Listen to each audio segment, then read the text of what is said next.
जय श्री राम। जय हनुमान। आप सभी को आषाढ़ मास की हार्दिक शुभकामनाएं। आज मंगलवार का दिन है। मंगलवार का दिन महावीर जी का दिन है। तो अत्यंत उत्साह और श्रद्धा के साथ कथा को श्रवण करें।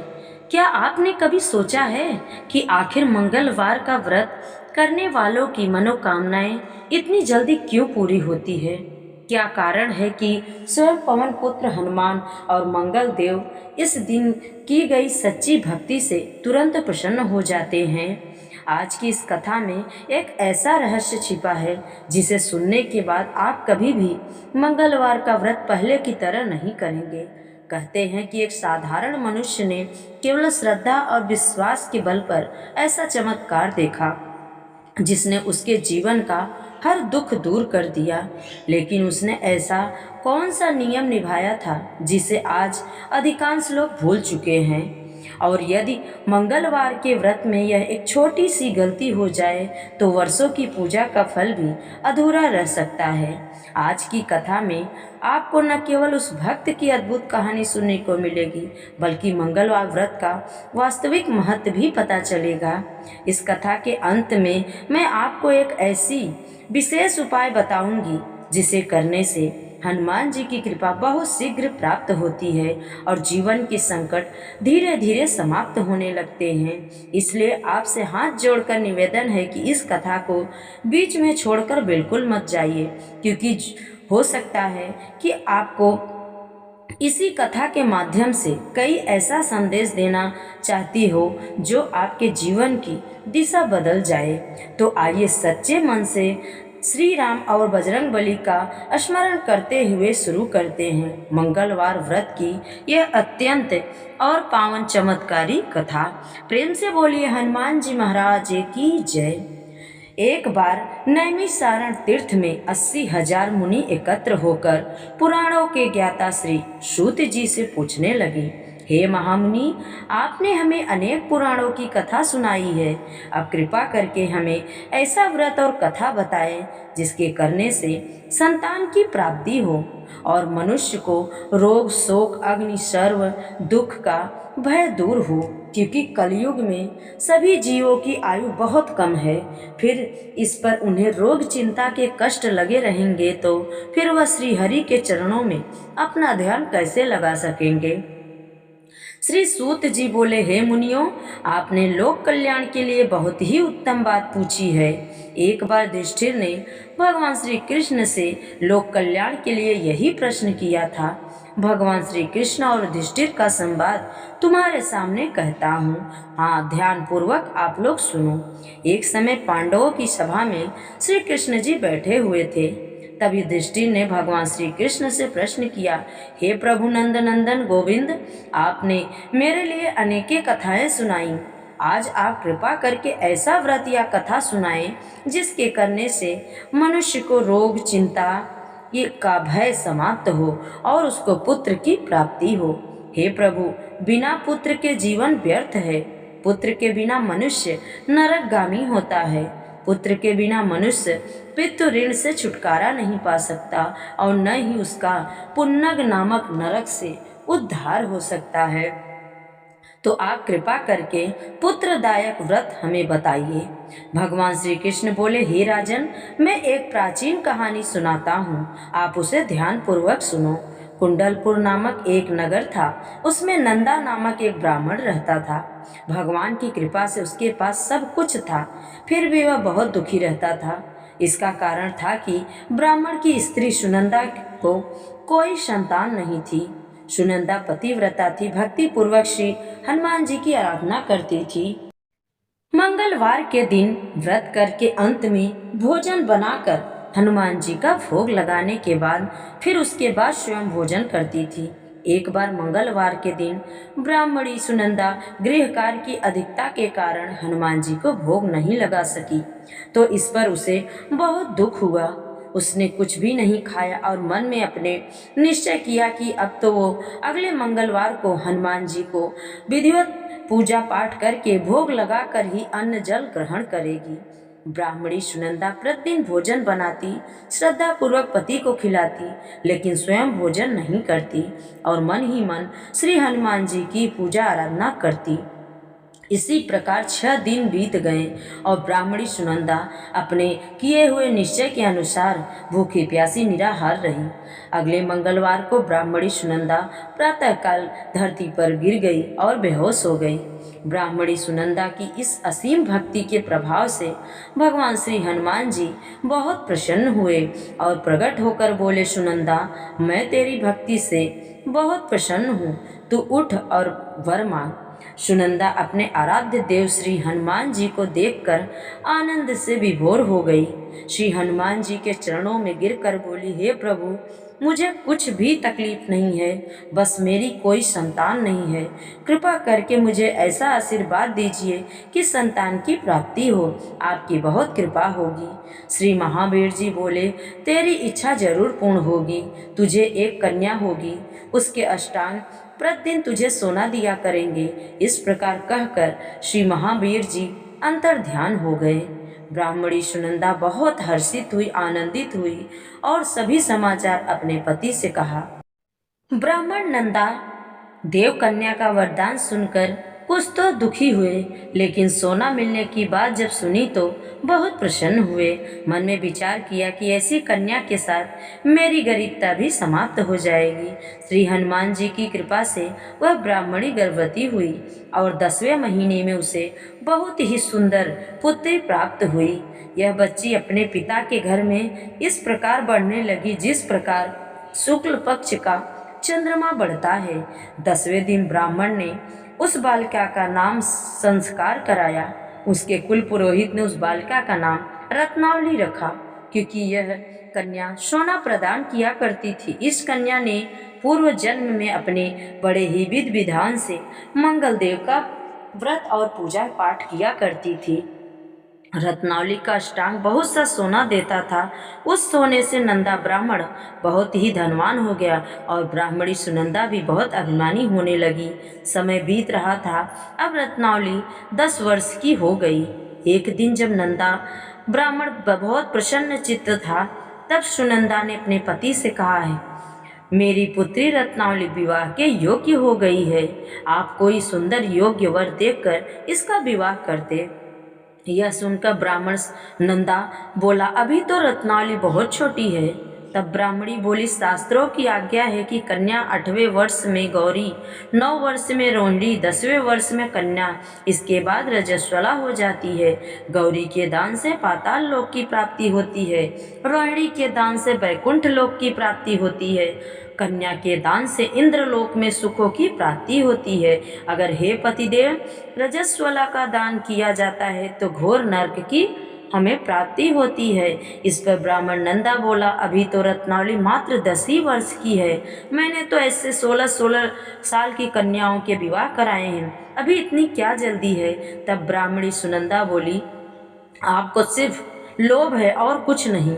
शास्त्रों में कहा गया है कि माता पिता और बड़ा भाई रजस्वला कन्या को देखते हैं तो वह अवश्य नरकगामी होते हैं। तब ब्राह्मण बोला, अच्छी बात है, कल मैं अवश्य ही योग्य वर की तलाश में अपने दूत को भेजूंगा।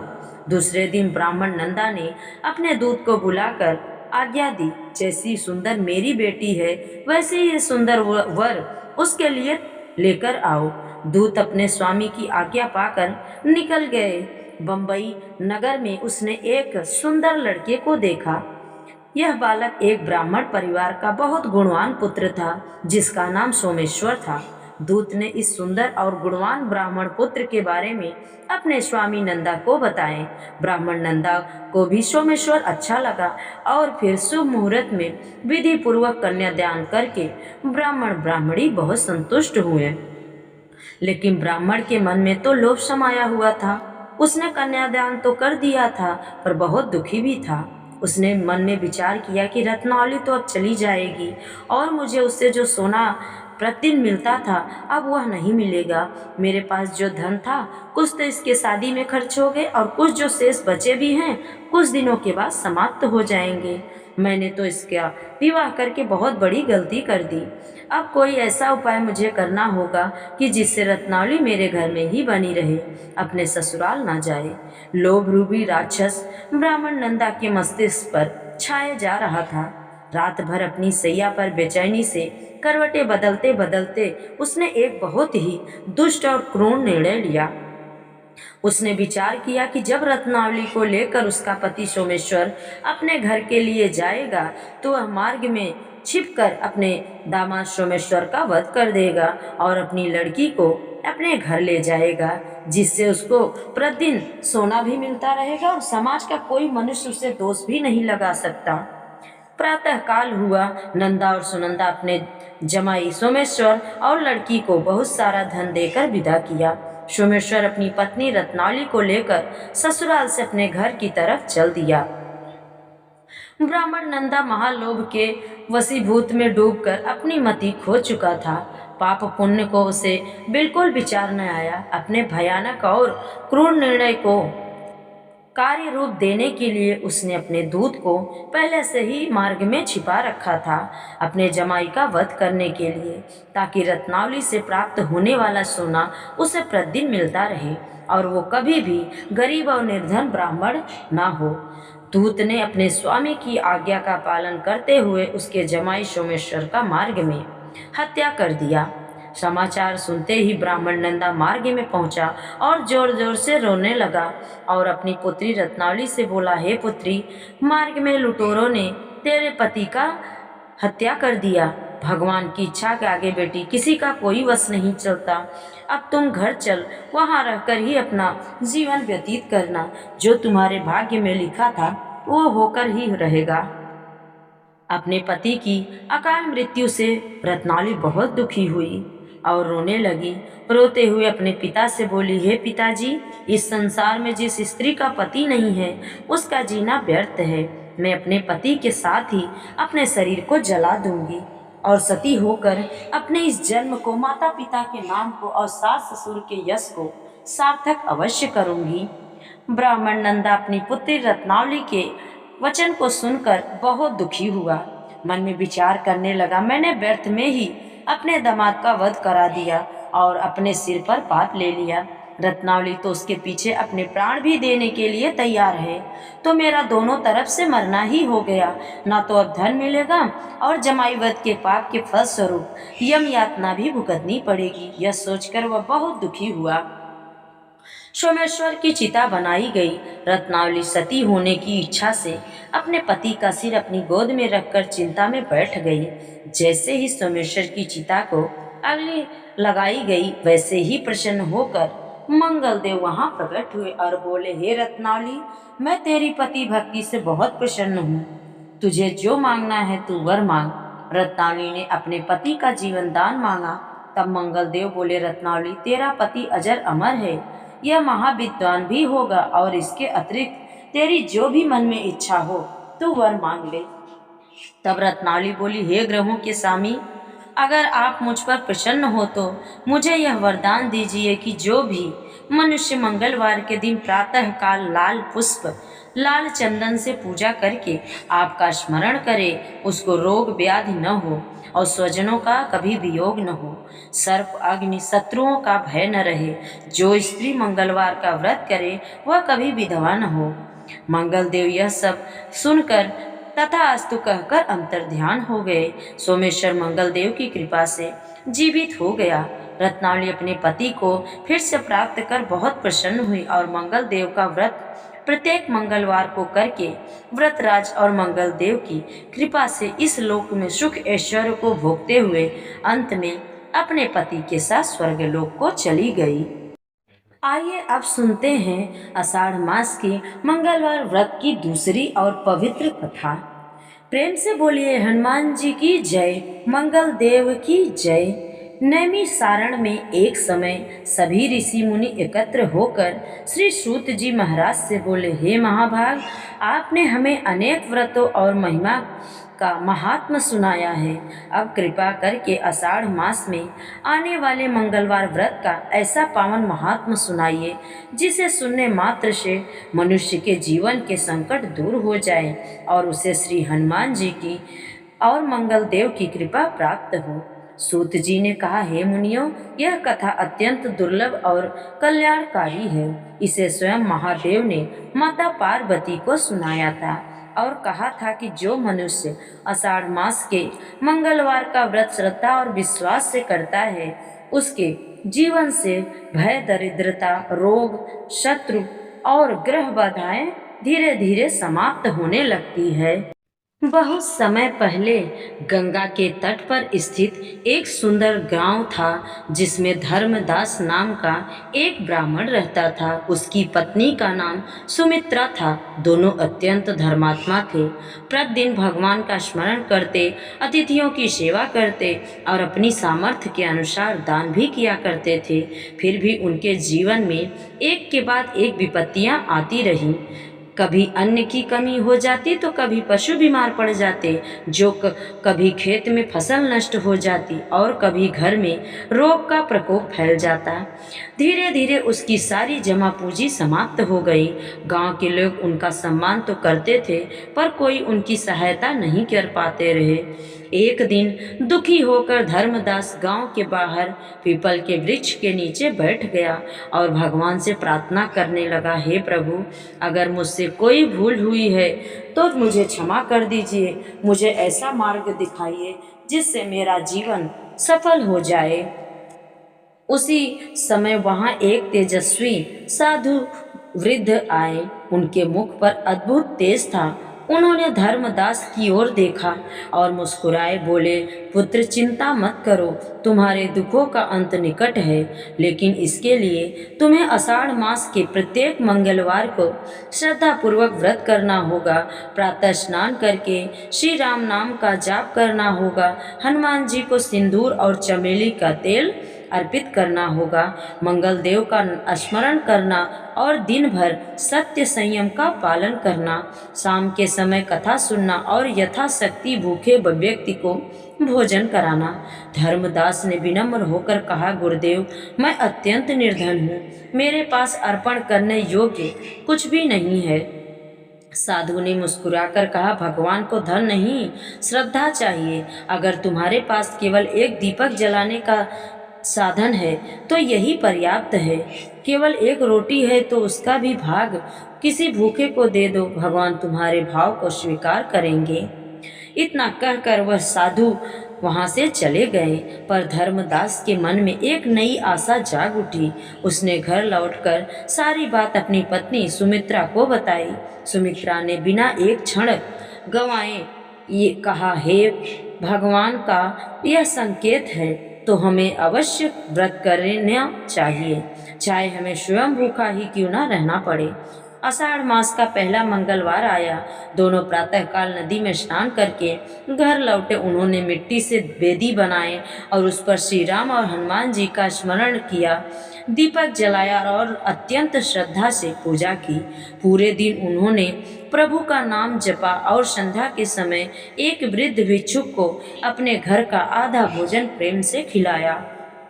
उसी रात धर्मदास ने एक अद्भुत स्वप्न देखा जिसमें एक विशालकाय दिव्य वानर रूप उनके सामने प्रकट हुआ। उसके शरीर से सूर्य के समान प्रकाश निकल रहा था और वह मधुर स्वर में कह रहा था, पुत्र, तुम्हारी परीक्षा अभी समाप्त नहीं हुई है। अपने व्रत और विश्वास को कभी मत छोड़ना, क्योंकि अगला मंगलवार तुम्हारे जीवन का सबसे बड़ा मोड़ लेकर आने वाली है।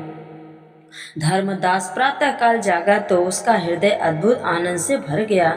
उसने अपना स्वप्न सुमित्रा को सुनाया। दोनों ने इसे हनुमान जी की कृपा मानकर और भी अधिक श्रद्धा के साथ दूसरे मंगलवार के व्रत की तैयारी शुरू कर दी। समय बीता और आषाढ़ मास का दूसरा मंगलवार आ गया। दोनों ने पहले की भांति स्नान किया, श्री राम और हनुमान जी का स्मरण किया, मंगल देव को प्रणाम किया, दीपक जलाया और पूरे दिन प्रभु का नाम जपते रहे। संध्या के समय जब वे कथा सुन रहे थे तभी गांव में भयंकर वर्षा आरंभ हो गई। तेज आंधी चलने लगी और चारों ओर अंधकार छा गया। उसी समय एक थका हुआ वृद्ध यात्री उनके द्वार पर आया और बोला, पुत्र, मैं कई दिनों से भूखा हूँ। अगर थोड़ा सा अन्न मिल जाए तो मेरी प्राण रक्षा हो जाएगी। घर में केवल उतना ही भोजन था जिससे धर्मदास और सुमित्रा अपना व्रत खोल सकते थे। फिर भी दोनों ने बिना किसी संकोच के पूरा भोजन उस वृद्ध को दे दिया और स्वयं केवल जल पीकर भगवान का नाम लेने लगे। वृद्ध ने भोजन ग्रहण किया और प्रसन्न होकर कहा, तुम्हारे घर की दरिद्रता अब अधिक दिनों तक नहीं रहेगी। इतना कहकर वह बाहर निकला और देखते ही देखते उसकी देह से दिव्य प्रकाश निकलने लगा। धर्मदास और सुमित्रा दौड़कर बाहर आए तो वहां कोई दिखाई नहीं दिया, केवल मंद मंद सुगंध और राम नाम की ध्वनि सुनाई दे रही थी। दोनों की आंखों से आनंद के आंसू बहने लगे। उन्हें विश्वास हो गया कि प्रभु स्वयं उनकी परीक्षा ली है।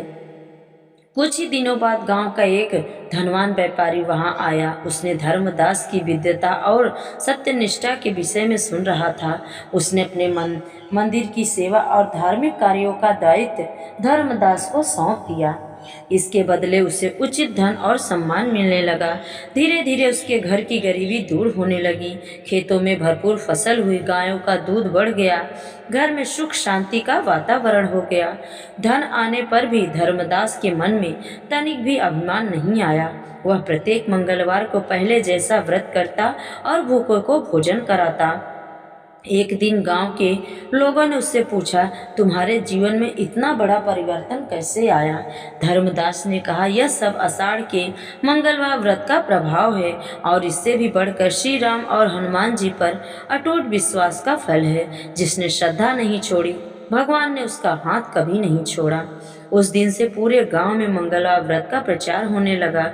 स्त्री, पुरुष, वृद्ध और सभी युवा सभी श्रद्धा से व्रत करने लगे।